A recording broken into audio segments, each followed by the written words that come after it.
Listen closely, because the first 8 seconds of this story were never meant to be heard by ordinary people. It begins with a sound so faint you'd miss it if your mind were asleep. A sound like a crack forming inside someone's destiny. Most people only hear it in hindsight, but you're hearing it right now, on the edge of something forbidden. And once you hear the truth beneath this story, you won't return to the man you were before. This isn't just about a woman, her ex or her wedding. Those are the shadows on the wall.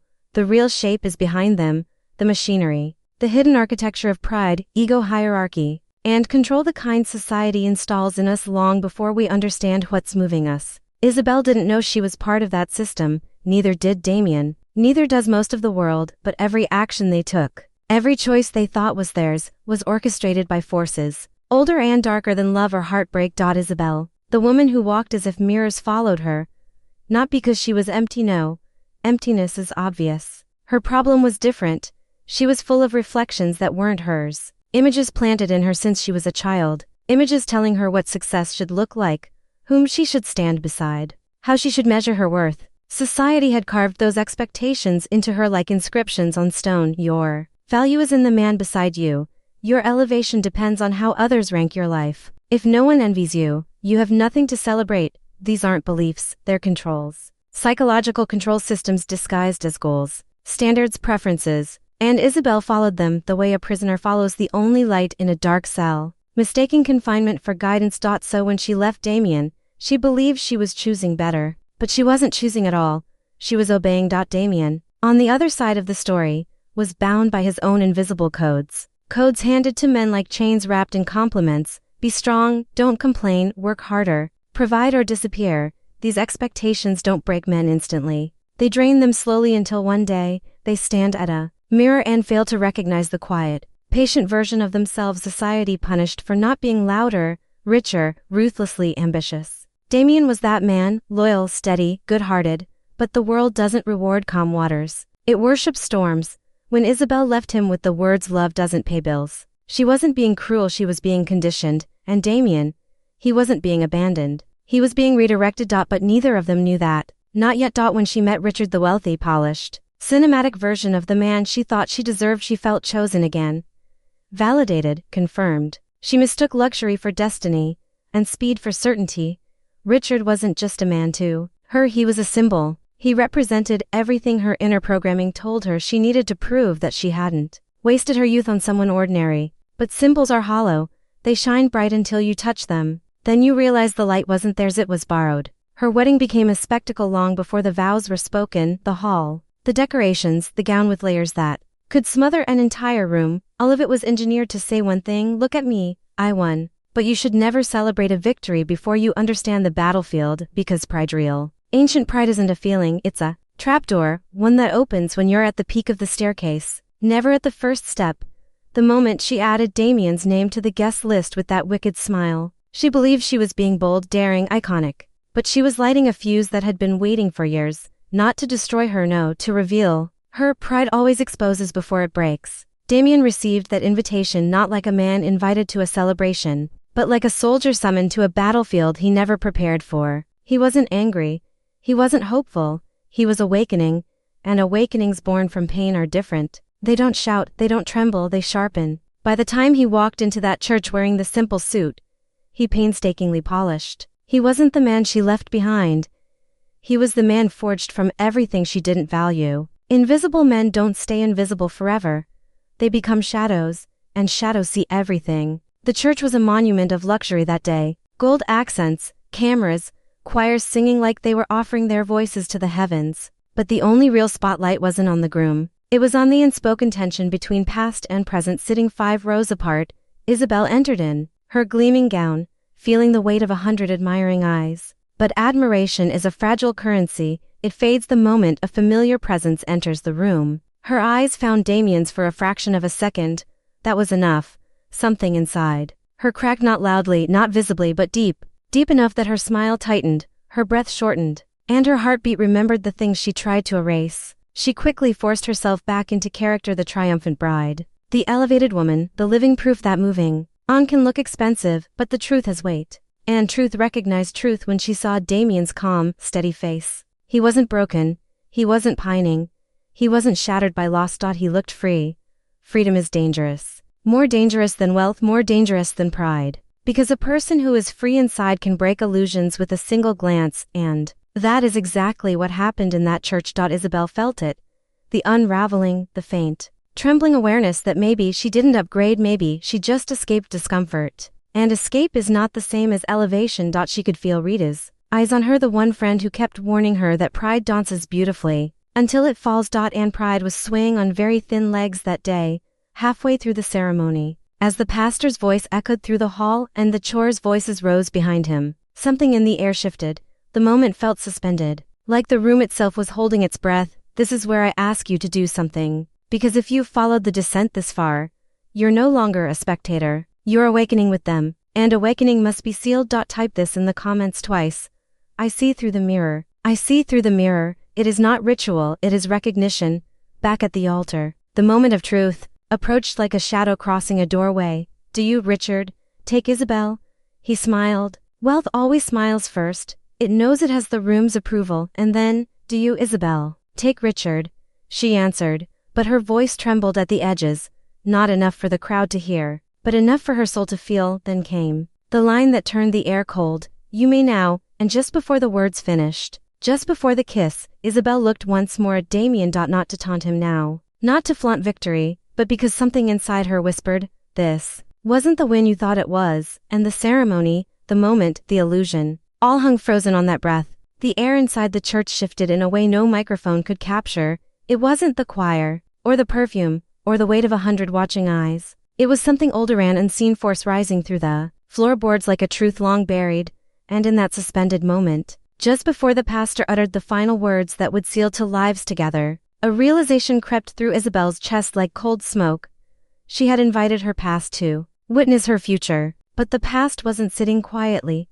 It was standing behind her, breathing down her neck, reminding her that pride does not stay silent forever. Pride always collects its debt. Richard leaned in, ready to claim the ceremonial victory of the kiss. Cameras lifted, bridesmaids held their breath, and Isabel, she hesitated for a heartbeat no one saw except the one person she least wanted to notice. Damien, he watched her with the calmness of a man who no longer needed anything from her, not an apology, not recognition, not closure. Freedom had carved a new version of him, and that version wasn't hurt by her choices, he was clarified by them. That stare alone was enough to fracture the illusion she had spent months building, and she felt it. The moment the kiss landed, soft and slow for the cameras, the illusion cracked a little deeper. People clapped, the choir rose, but beneath that applause, Isabel felt a silent echo.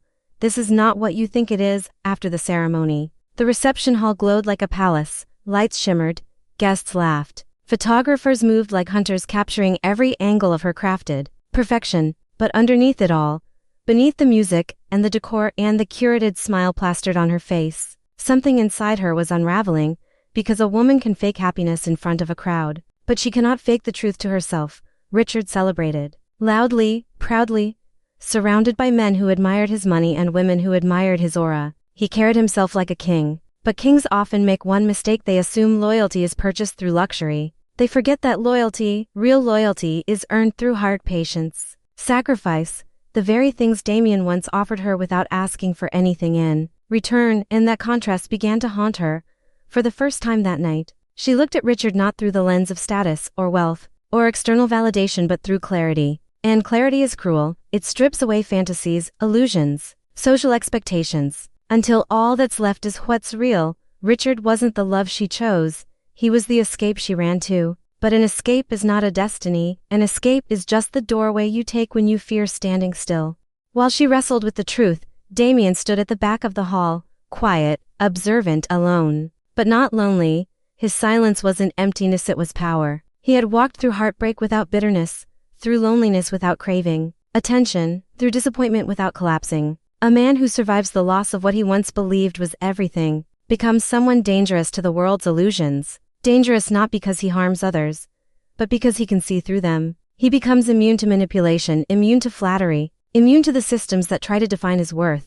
And Isabel could feel that immunity radiating from him across the room. She walked toward him not out of love, not out of longing, but out of the desperate need to understand what she was feeling, why she felt a hollowness beside a man who had given her luxury, while feeling something unspoken when she looked at the man who came with nothing except sincerity. "Damien," she said softly, pretending confidence, pretending power, but her voice betrayed her. It had a tremble she couldn't hide. He turned. "Calm as a quiet storm. You came," she added, as if it wasn't obvious. "I was invited," he replied. "And I don't refuse closure," his voice steady, controlled, detached. That detachment felt like a slap she didn't expect. She wanted him to feel something, pain, jealousy, regret, anything, because if he felt nothing, then her entire performance meant nothing, and nothing hurts the ego more than irrelevance. "You look different," she whispered. "No," he said, "I'm just finally myself." She swallowed. That truth hit harder than any insult, because she had spent years building a life based on what others expected her to be, while he had quietly grown into the man he was always meant to become. "Did you ever think it would be you here?" she asked, her voice small. He smiled, but it wasn't bitter. It wasn't mocking, it was wise. "We think a lot of things when we're in love," he said, "but life doesn't break us, it redirects us. And sometimes it redirects us away from what we thought we wanted." She blinked, her breath catching. "And what do you want now?" she asked. He looked her directly in the eyes, unflinching. "Peace." 2 syllables. Simple. Powerful. Liberating. She felt her chest tighten because peace was something she had chased through luxury, status, beauty, wealth, yet it sat comfortably in the eyes of the man she abandoned. Before she could respond, Richard approached, placing a controlling hand around her waist. It wasn't affectionate, it was possessive. A signal to Damien, to the room, and perhaps even to her. "This is my wife," Richard said. Smiling tightly, Damien nodded politely. "Congratulations." Richard expected insecurity, jealousy, discomfort, anything to confirm that he had won, but Damien remained calm, unbothered. True confidence does not posture, and Richard felt it. Felt the difference between surface level success and inner power. Felt the distinction between wealth that buys admiration and character that earns respect. He tightened his grip on Isabel, a grip that revealed more than he intended. Controlled insecurity, fear. Damien noticed. So did Isabel. From across the hall, Rita watched everything unfold. She saw the shift in Isabel's face. She saw the truth forming like storm clouds behind her eyes. And she knew her friend was finally realizing something she had refused to face. You can upgrade your lifestyle, but you cannot outrun the truth of who you chose and why. Later that night, when the speeches ended and the music softened to a low hum, Isabel retreated into a quiet corridor lit by flickering golden lamps. Her gown felt heavier, her jewelry felt colder, her smile felt forced. She leaned against a pillar, breathing hard, as if her own wedding was suffocating her, because it was. She replayed Damien's words, she replayed Richard's grip, she replayed the moment she saw freedom sitting quietly in a man who once worshipped her. That contrast crushed her. In the hall behind her, she heard Richard's voice, loud, boastful, already drunk on attention. She heard the way he spoke to his friends, the way he spoke about money, the way he spoke about her as if she were a trophy he had purchased. And for the first time, she wondered, did I marry a man, or did I marry an image? The truth hit her like a cold blade.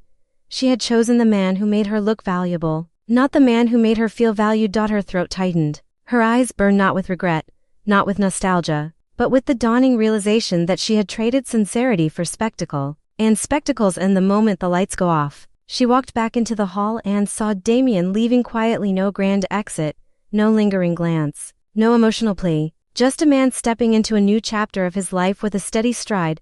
She wanted to call his name. She did in single quotes T. Because deep down, she knew she had no right to.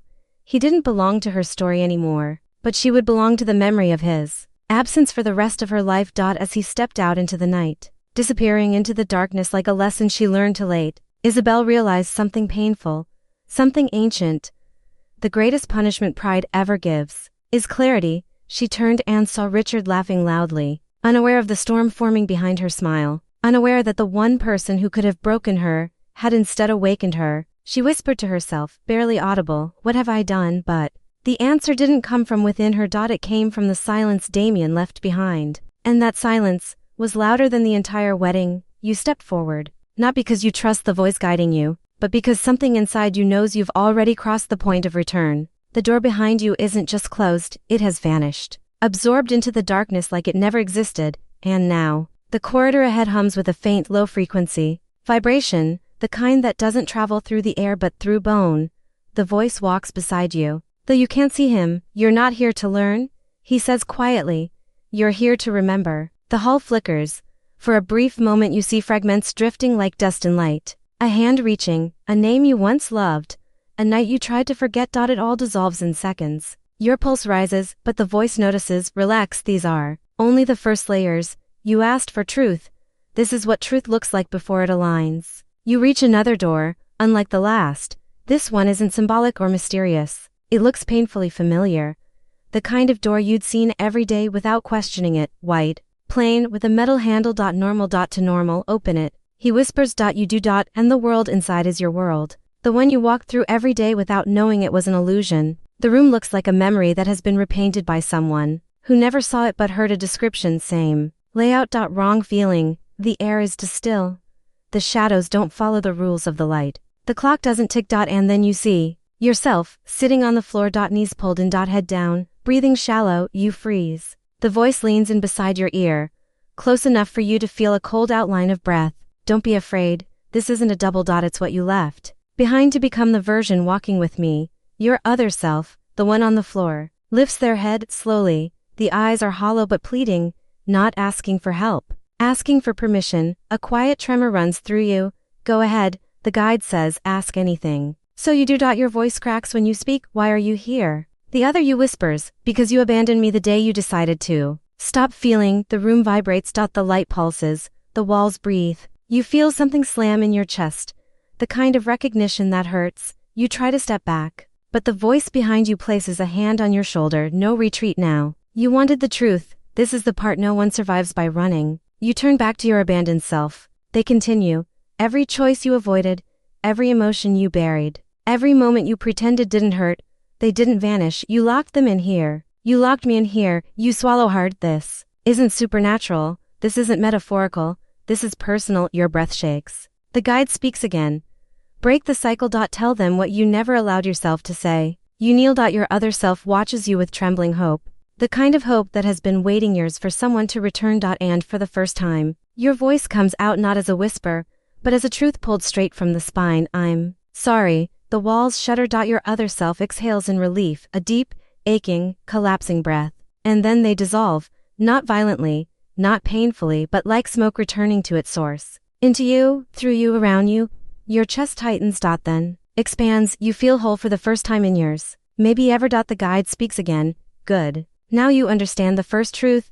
You cannot pass into reality carrying fragments. The room breaks apart like glass. The shards swirl around you and reform into a staircase descending downward, spiraling so deep you can't see the end. The guide steps onto the first stair. Everything so far was the surface. Now we enter the system. The word hits you like cold water. System. You follow. Every step you take removes another layer of noise, mental static, emotional numbness, blind routine, programmed certainty. Soon your thoughts begin to sound like your own again. But the deeper you go, the darker it gets. Not in color. In clarity. You begin to see things you had always sensed but never looked directly at. Patterns, repetitions, invisible architecture behind ordinary life. Choices that were never yours. Paths you believed you chose but were designed for you years before you walked them. Your breath grows heavier. The guide stops on a platform halfway down the spiral. He turns to you, though his face is still hidden by shadow. Look. He raises a hand. The darkness ahead tears open like fabric, revealing an enormous chamber. Not physical, not digital, but something in between, floating structures made of information. Memories not your own, timelines branching, timelines dying. Selections. Filters. Inputs. Predictions. Running billions of cycles per second. You feel sick. This is not conspiracy. This is architecture. This, the guide says, is the real world beneath the world. The place that decides before you decide, thinks before you think, speaks before you speak. Your hands shake. Why show me this? You whisper. He steps closer. The shadow around his face lifts, just enough for you to see the outline of eyes, impossibly calm, impossibly old. Because you're not meant to be a piece of the system. He places a hand against your chest. You're meant to be the one person it cannot predict. A shockwave pulses through you, your vision blur, the chamber trembles. The structures flicker violently, as if your presence disrupts their calculations. The guide raises his voice for the first time.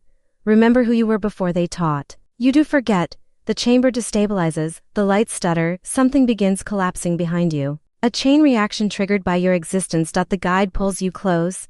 This is your moment. Walk forward, claim yourself back. You take the step, Just one, the entire system buckles, your ears ring, your chest burns. Your mind fractures, not painfully, but like a shell breaking open. Light erupts. Then silence. You open your eyes, you are back where everything began, but the world is different, not because it changed, but because you did. The voice, the guide, appears one last time behind you. 2 sections, 1 truth. The rest is yours now. He fades, the room stills, you inhale for the first time. The breath feels real. And that's where your story ends.